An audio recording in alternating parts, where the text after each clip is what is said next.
भगवतो अर्हतो सम्मा सम्बुद्धस्स। नमो तस् भगवतो अर्हतो सम्मा सम्बुद्धस्स।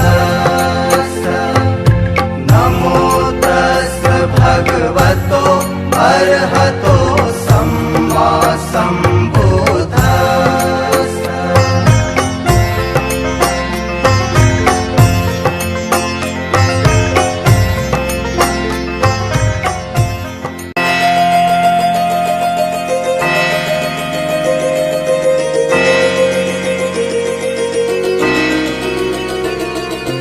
बुद्धं शरणं गच्छामि।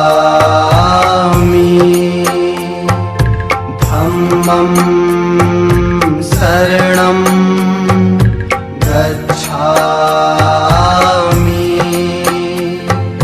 संघं शरणं गच्छामि। बोधिसत्व बाबा साहब डॉक्टर अम्बेडकर को सादर नमन करते हैं। प्रबुद्ध उपासक उपासिकाओं, बहुत गंभीर विषय है कि भारत में दोबारा से बुद्ध के शासन को स्थापित करना। जितना गंभीर विषय है, समय उतना ही कम है। एक छोटी सी घटना से मैं अपनी बात शुरू कर रहा हूं। महाकारुणिक बुद्ध सावधी में ठहरे हुए थे। एक मोगलैन नाम का व्यक्ति तथागत के पास आया और बहुत सारी अपनी जिज्ञासाएं तथागत के सामने रखी। सारी जिज्ञासाओं का समाधान होने के बाद अंत में मोगलैन ने कहा, हे तथागत, आप दुनिया के महान शास्त्र हैं,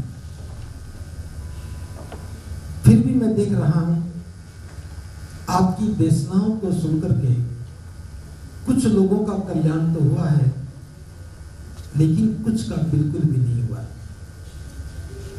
जबकि आप दुनिया के महान शास्त्र हैं, आपके बराबर कोई विद्वान नहीं है, आपसे ज्यादा योग्य कोई मार्गदर्शक नहीं है।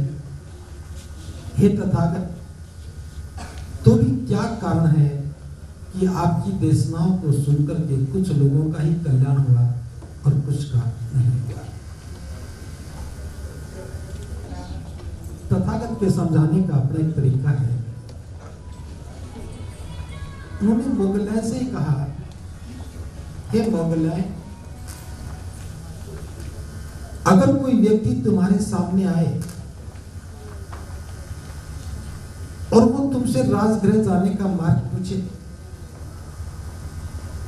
और तुम उसे बताओ कि यहां से पूर्व दिशा में आगे बढ़ो, एक निश्चित दूरी के बाद राजगृह आ जाएगा।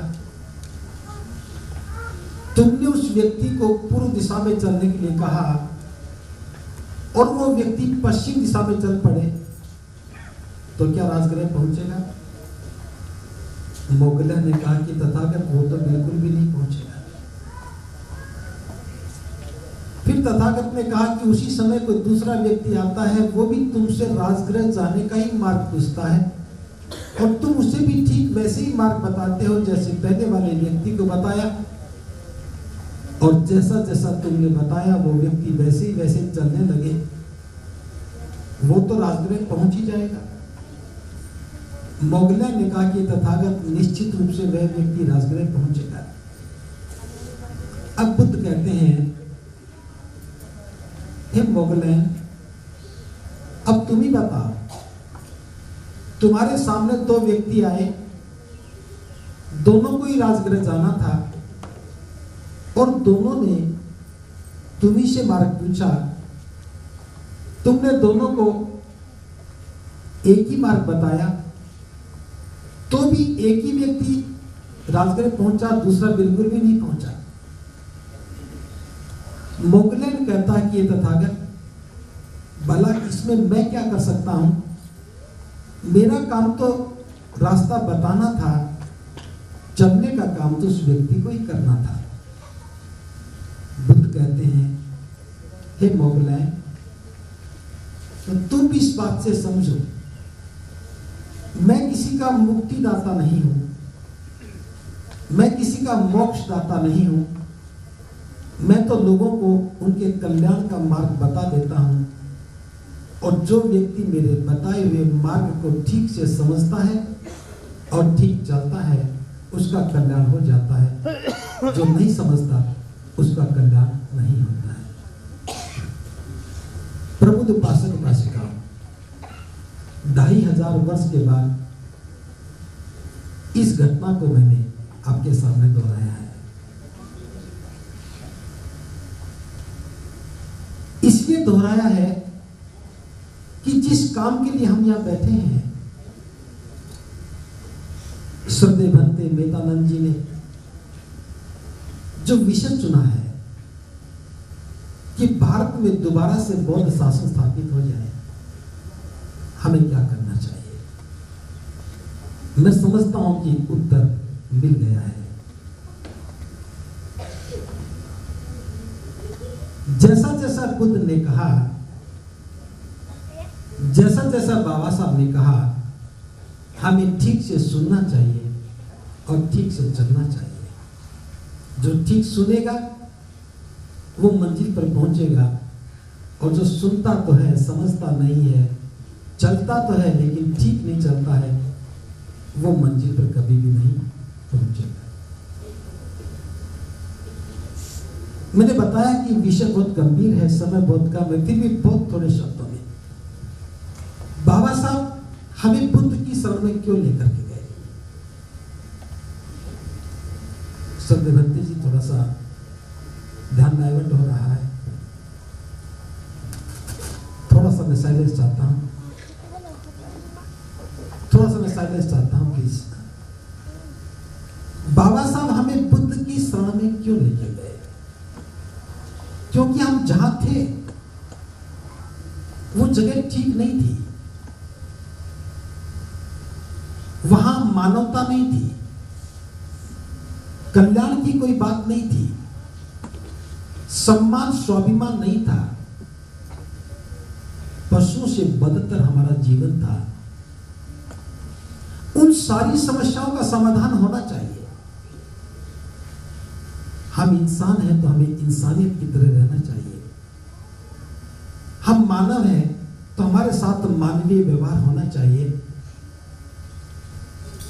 अब जिन लोगों के बीच में हम रहते हैं,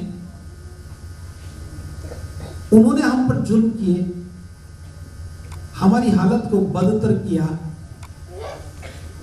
उनसे उम्मीद करें कि वो हमारी हालत सुधारेंगे, वो हमें सम्मान देंगे, वो हमें अपना भाई समझेंगे, ये संभव नहीं हो सका।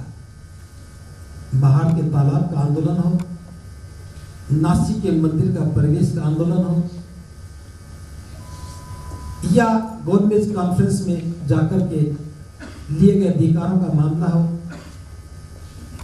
चाहे हिंदू कोड बिल बनाकर के महिलाओं को मान और सम्मान और बराबर का हक देने का मामला हो, बाबा साहब के जीवन के सभी प्रयासों को देखने के बाद लगने लगा कि जिन लोगों के से हम उम्मीद करते हैं कि ये हमें भाई समझेंगे, बराबर समझेंगे, ये संभव नहीं हो पा रहा। हमें अपनी मुक्ति के मार्ग को खुद खोजना होगा। चूंकि ये समस्या धार्मिक थी, धर्म का नाम लेकर के हमें नीचे गिराया, अज्ञात शक्ति के नाम पर, भाग्य भगवान के नाम पर हमें डराया, और हमारे मन में डर बैठ गया कि ऊपर वाले ने किया है, कैसे बदलेगा। इस समाज के अंदर विश्वास पैदा हो जाए, और विश्वास जब ही होगा जब दिखने लगेगा, और दिखने वाली चीज नजर आनी चाहिए। ईश्वर दिखता नहीं, अल्लाह दिखता नहीं, परमेश्वर दिखता नहीं, लेकिन बुद्ध दिखते हैं। बुद्ध का प्रमाण है, बुद्ध के विचारों की प्रमाणिकता है। और फिर यहां पर जो पहली जरूरत थी कि हमारी दृष्टि सम्यक हो जाए, हमारे अंदर प्रज्ञा जाग जाए, इसलिए सम्यक दृष्टि आने के बाद ही मार्ग नजर आने लगेगा। हजारों वर्षों से जो समाज अज्ञानता में रहा है, जिसने कभी प्रकाश को देखा ही नहीं है, अगर थोड़ी सी प्रकाश की किरण उसके मस्तिष्क में चली जाए तो उसके मन में भी एक उचित प्रयोजन का उदय हो सकता है। जब किसी के मन में उचित प्रयोजन का उदय हो जाए, तब उसका मन क्रियाशील और गतिशील हो जाता है। क्योंकि हजारों वर्षों से अज्ञानता में रहे, हमारा मन क्रियाशील गतिशील नहीं था, अज्ञात भय से डरा हुआ था। अगर मन क्रियाशील और गतिशील हो जाए तो प्रज्ञा का द्वार खुल जाए, और प्रज्ञा का द्वार खुल जाए तो प्रसन्नचित्त मन निर्मल बुद्धि को बनाने के काम आ जाए, और बुद्धि की निर्मलता ही सम्यक निर्णय का कारण बनती है, और अष्टांगिक मार्ग पर चलने लगेगा तो उसका जीवन सुधर जाएगा। बुद्ध से अच्छा कोई मार्ग नहीं है। यहां समानता है, भेदभाव नहीं है। यहां सबके साथ करुणा मैत्री का व्यवहार है, किसी के साथ जुल्म नहीं है, कोई छोटा और बड़ा नहीं है। इतना सुंदर मार्ग बुद्ध के अलावा कोई नहीं है। इसलिए बाबा साहब को हमारी सारी समस्याओं का समाधान नजर आने लगा। अगर हम बुद्ध की शरण में आ जाएं तो बहुत लाभ होगा। मैं इस बहुत विस्तार वाले विषय को चंद शब्दों में ही समेट रहा हूं। अगर हम बुद्ध की शरण में जाएंगे तो हम अच्छे इंसान बनेंगे, क्योंकि बुद्ध की शरण में रहने वाले व्यक्ति के मापदंड है, और वो मापदंड है 5 सील। अगर हम 5 सीलों का पालन करेंगे बौद्ध बनने के बाद, तो हम अच्छे बौद्ध कहलाएंगे। क्योंकि आज भी मैं देख रहा हूं, आप लोग भी समझ रहे हैं, हम हिंसा नहीं करेंगे। हमारा सारा जीवन हिंसा में बीतता है। भले हम बाहर ना लगते हो, लेकिन घर में भी हम हिंसा करते हैं। हम चोरी नहीं करेंगे, लेकिन मन साफ नहीं है। हम दुराचार व्याभिचार नहीं करेंगे, लेकिन बुद्धि में कहीं कहीं ठहरे रहते हैं। झूठ नहीं बोलेंगे, चुगली नहीं करेंगे, निंदा नहीं करेंगे। सारा दिन बस एक ही तो काम करते हैं। मौका लगा तो चुगलियां करते हैं, मौका लगा तो निंदा ही करते हैं। और 5वीं बात जो थी, नशा नहीं करेंगे। बिना नशे तो नींद ही नहीं आ रही। जितना जितना ज्ञान हमारे पास आया, उतना ही उतना नशे की प्रमाणिकता भी होने लग गई। जो जितना ज्यादा बड़ा ऑफिसर, वो उतना ही ज्यादा पीने वाला। महंगी पीने वाला जो कम, वो सस्ती पीने वाला। हम सीलहीन हैं, जीवन के मूल्य नहीं है। और जीवन के मूल्य नहीं है तो जीवन अच्छा कैसे हो सकता है? और जीवन को अच्छा बनाना है तो सीलों का पालन करना होगा। और बिना बुद्ध की शरण में जाए हम अच्छा जीवन नहीं जी सकते। तो व्यक्तिगत रूप से हम अच्छे बौद्ध बनने चाहिए। व्यक्तिगत रूप से अच्छे बौद्ध बनने के लिए हम बुद्ध की शरण में जाए। और दूसरी बात थी, अच्छे बौद्ध के साथ हमें सच्चे बौद्ध भी बनना चाहिए। अभी आप देखेंगे इस बात को। आप जितने भी वक्ता बुलाएं, आज से पहले भी बोल रहे होंगे, हम बौद्ध क्यों बने, इस पर कोई चर्चा नहीं करता। और मेरा ये मानना है कि हमें अपना दिमाग लगाने की आवश्यकता नहीं है। जब रास्ता बना हुआ है और जिस पर भरोसा करते वो बता के गए हैं, तो हमें तो ईमानदारी से चलना चाहिए। सच्चा बौद्ध कौन है? जो वक्तव्य बाबा साहब ने धम्म दीक्षा के बाद दिया था, हमें उसी को फॉलो करना चाहिए। हम बौद्ध इसलिए बनना चाहते हैं क्योंकि वहां जाति व्यवस्था थी और जाति व्यवस्था ने भेदभाव को जन्म दिया और भेदभाव ने जुल्म का आमंत्रण किया। उस भेदभाव को खत्म करना तो बुद्ध की शरण में आना चाहिए।